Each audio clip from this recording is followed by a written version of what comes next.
नमस्कार साथियों, स्वागत है आप सभी का ग्लोबल न्यूज ट्रेंड पर। दोस्तों, आज हम लोग एक ऐसे विषय पर चर्चा करने वाले हैं जिससे हमारे पड़ोसी देश पाकिस्तान की वर्तमान स्थिति का पता चलेगा। ये हम लोगों के लिए बहुत ही इम्पोर्टेंट हो जाता है कि हमारे पड़ोसी देश में चल क्या रहा है। इसके विषय में हम लोगों को जरूर जानना चाहिए। दोस्तों, आज के समय में पाकिस्तान के अंदर किसी भी समय राष्ट्रीय आपातकाल की घोषणा हो सकती है। जी हाँ साथियों, पाकिस्तान के दो प्रोविंस पंजाब और खैबर पख्तूनख्वा में उनकी प्रोविंशियल असेंबली को भंग कर दिया गया है। जैसा आप लोगों को पता ही है कि पाकिस्तान में पहले से ही फाइनेंशियल इमरजेंसी लग चुकी है, तो पाकिस्तान के हालात दिन ब दिन बदतर होते जा रहे हैं। ऐसी स्थिति में पाकिस्तान भारत से इनडायरेक्टली मदद मांग रहा है। अरे भाई, आपको मदद चाहिए अगर भारत से तो आप सामने आइए, आप सामने से मदद मांगिए। लेकिन पाकिस्तान ऐसा कर नहीं रहा है। वो दूसरे देश में जाता है और वहां ऐसा कहता है कि हमको अब भारत के साथ अपने रिलेशन को अच्छा करना है। लेकिन पाकिस्तान के जो मिलिट्री है, जो पाकिस्तान में आज के समय में राज कर रही है, वो भारत के साथ कुछ न कुछ गलत कदम उठा देती है। जैसा आप लोगों को पता ही होगा कि जब भारत के प्राइम मिनिस्टर अटल बिहारी वाजपेयी जी थे, वैसी स्थिति में पाकिस्तान ने कारगिल अटैक करवाया। कारगिल में विवाद भड़कने के कारण भारत और पाकिस्तान की स्थिति बिगड़ गई। उसके बाद जब हमारे नए प्रधानमंत्री नरेंद्र मोदी जी बने, तो ऐसी स्थिति में पाकिस्तान ने ही पुलवामा अटैक करवाया। ऐसी स्थिति में जब भी भारत चाहता है कि पाकिस्तान के साथ उसके रिलेशन अच्छे हो जाएं, तब पाकिस्तान की मिलिट्री या पाकिस्तान में जो गवर्नमेंट होती है वो कुछ ऐसा कदम उठा देती है कि जिससे भारत और पाकिस्तान के रिलेशन बिगड़ जाते हैं। दोस्तों, अगर पाकिस्तान को भारत से मदद चाहिए तो भारत के सामने आए, सामने से मदद मांगे। क्योंकि जब हम लोगों ने कोविड की स्थिति में चाइना जैसे देश की मदद कर दी, तो पाकिस्तान की भी मदद कर सकते हैं। लेकिन पाकिस्तान की मदद करने के लिए भारत की भी कुछ शर्तें होंगी। जैसे भारत आतंकवादियों को खत्म करना चाहता है। ऐसी स्थिति में पाकिस्तान अब भारत का समर्थन करे आतंकवादियों को खत्म करने में। साथ ही साथ पाकिस्तान अब टेरर फंडिंग को खत्म कर दे। अभी हम आप लोगों को बताएंगे कि पाकिस्तान के बलूचिस्तान, खैबर पख्तूनख्वा और साथ साथ गिलगित बाल्टिस्तान में चल क्या रहा है। उससे पहले फिलहाल आज हम लोग पाकिस्तान में नेशनल इमरजेंसी के विषय में चर्चा करेंगे, जिसकी कि पाकिस्तान में पूर्ण संभावना लगाई जा रही है कि आने वाले दिनों में पाकिस्तान में नेशनल इमरजेंसी लग सकती है। तो पाकिस्तान के दो प्रोविंशियल असेंबली को आज के समय में भंग कर दिया गया है। जैसा खैबर पख्तूनख्वा के असेंबली को वेडनेसडे को गवर्नर हाजी गुलाम द्वारा चीफ मिनिस्टर मोहम्मद खान के रिक्वेस्ट फॉर डिसोल्यूशन पर एक्सेप्ट करके वहां की असेंबली को डिसॉल्व कर दिया गया। और मोहम्मद खान, जो कि इमरान खान के ही पार्टी पीटीआई से बिलोंग करते हैं, तो निश्चित ही इसमें इमरान खान का हाथ है। इमरान खान के द्वारा ही वहां की असेंबली को भंग कराया गया है। तो जैसे इमरान खान तो इस फिराक में है ही कि पाकिस्तान में अप्रैल माह तक इलेक्शन हो ही जाने चाहिए, तो वो इसी फिराक में लगे हुए हैं, इसीलिए वो असेंबली को भंग करवा रहे हैं। जैसा आप जानते हैं कि पाकिस्तान में आज के समय में 4 प्रोविंस हैं, पंजाब, बलूचिस्तान, सिंध और खैबर पख्तूनख्वा। बलूचिस्तान में भी क्या चल रहा है उस पर भी चर्चा करेंगे दोस्तों। लेकिन पहले ये जान लें कि पाकिस्तान में असेंबली डिसॉल्व क्यों हुई है। तो दोस्तों, पाकिस्तान में आज के समय में 2 असेंबली डिसॉल्व हो चुकी है। और दोस्तों, यहाँ पर आप लोगों को एक बात समझना बहुत ही इंपॉर्टेंट हो जाता है कि आज के समय में पाकिस्तान का मूड बहुत खराब है। ऐसी स्थिति में पाकिस्तान की मिलिट्री कोई ना कोई गलत कदम उठा सकती है, क्योंकि वैसे ही पाकिस्तान में आज के समय में वित्तीय आपातकाल लग चुका है। शहबाज शरीफ भी बेचारे इसको रोकने में नाकाम है। ऐसी स्थिति में वो बेचारे दुनिया भर के देशों से लोन लेने के लिए जा रहे हैं, लेकिन उनको लोन मिल नहीं रहा है। अभी आप लोगों ने जल्द ही देखा होगा कि शहबाज शरीफ गए थे यूनाइटेड अरब अमीरात, जहां उन्होंने उससे मदद मांगी। लेकिन यूनाइटेड अरब अमीरात ने कुछ ऐसे शर्तें रखी कि पाकिस्तान वहां से वापस आ गया।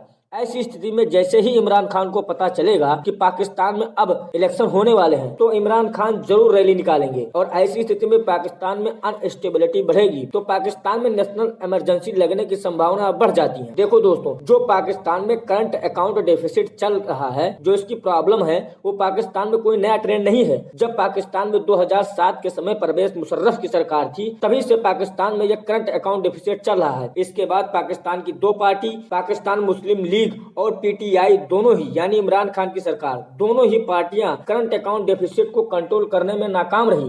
तो पाकिस्तान की इकोनॉमिक स्थिति बहुत ही बिगड़ चुकी है। वहां के लोग खाने के लिए मर रहे हैं और इसमें सारा श्रेय वहां की पार्टियों को जाता है, जो अपने फायदे को देख रहे हैं, न कि अपने लोगों को। और ऐसी स्थिति में पाकिस्तान में अगर एक और बड़ी पॉलिटिकल क्राइसिस आती है, तो निश्चित ही पाकिस्तान में नेशनल इमरजेंसी लग सकती है। अब हम लोग देखेंगे पाकिस्तान में प्रोविंशियल असेंबली को डिसॉल्व कैसे किया जाता है। तो तो पाकिस्तान के कॉन्स्टिट्यूशन के आर्टिकल 112 में यह कहा गया है कि the governor shall dissolve the provincial assembly if so advised by the chief minister. और अगर गवर्नर इस एडवाइस को एक्सेप्ट नहीं करते हैं तो अगले 48 घंटे में असेंबली अपने आप डिसॉल्व हो जाएगी। देखो दोस्तों, जब कोई चीफ मिनिस्टर गवर्नर को वहां की असेंबली डिसॉल्व करने की एडवाइस देता है तो गवर्नर के पास दो ही ऑप्शन होता है, या तो उस असेंबली को वो डिसॉल्व कर दे उस एडवाइस पर, या तो उस एडवाइस को दोबारा रिकंसीडर करने के लिए वहां के असेंबली के पास वापस भेज दे। लेकिन पाकिस्तान के कॉन्स्टिट्यूशन में ये प्रोविजन है कि अगर गवर्नर वहां के चीफ मिनिस्टर की एडवाइस को एक्सेप्ट नहीं करता तो 48 घंटे में वहां की असेंबली अपने आप डिसॉल्व हो जाएगी। जिस तरह से खैबर पख्तूनख्वा के गवर्नर ने वहां के चीफ मिनिस्टर की एडवाइस को एक्सेप्ट नहीं किया था, ठीक उसी प्रकार से पंजाब के गवर्नर ने भी वहां के सीएम के एडवाइस को एक्सेप्ट नहीं किया। लेकिन जैसे हमने आप लोगों को पहले बताया ही कि अगर चीफ मिनिस्टर एडवाइस देते हैं गवर्नर को असेंबली डिसॉल्व करने के लिए और वहां के गवर्नर उसको एक्सेप्ट नहीं करते हैं तो असेंबली अगले 48 घंटे में खुद ब खुद डिसॉल्व हो जाती है। अब जब खैबर पख्तूनख्वा और पंजाब में असेंबली डिसॉल्व हो गई है, यानी कि वहां के चीफ मिनिस्टर की सीट अब खाली हो चुकी है, वहां के चीफ मिनिस्टर का कोई मतलब नहीं रह गया है, ऐसी स्थिति में वहां किसी को केयर टेकर का काम करना पड़ेगा। तो जो पाकिस्तान में बताया गया है, एज पर the Pakistan constitution a caretaker CM shall be appointed by governor in consultation with the chief minister and the leader of opposition. यानी कि अब खैबर पख्तूनख्वा और पंजाब में वहां के गवर्नर द्वारा एक केयर टेकर सीएम अपॉइंट किया जाएगा और जो सीएम वहां अपॉइंट किया जाएगा वो गवर्नर वहां के चीफ मिनिस्टर और अपोजिशन लीडर के साथ कंसल्टेशन करने के बाद अपॉइंट करेंगे। तो दोस्तों, अब हम लोग देखेंगे कि पाकिस्तान में आगे होने वाला क्या है। तो पाकिस्तान में एक साधारण सी बात यही निकलती है कि आने वाले दिनों में पाकिस्तान में इलेक्शन होने की पूरी संभावना है। पाकिस्तान में पॉलिटिकल क्राइसिस होने वाली है, तो पाकिस्तान का भविष्य खतरे में दिखाई दे रहा है। जहां लोग खाने के लिए मर रहे हैं, वही पाकिस्तान के पार्टियों को अपनी कुर्सी बचाने की चिंताएं खाई जा रही हैं। अब ये भी जान लो कि पाकिस्तान में इलेक्शन होगा क्यों। मैं ऐसा कह क्यों रहा हूँ कि पाकिस्तान में आने वाले दिनों में इलेक्शन होंगे। तो once the provincial assembly dissolve, election must be held within the period of 19 days and the result of elections shall be declared not later than 14 days।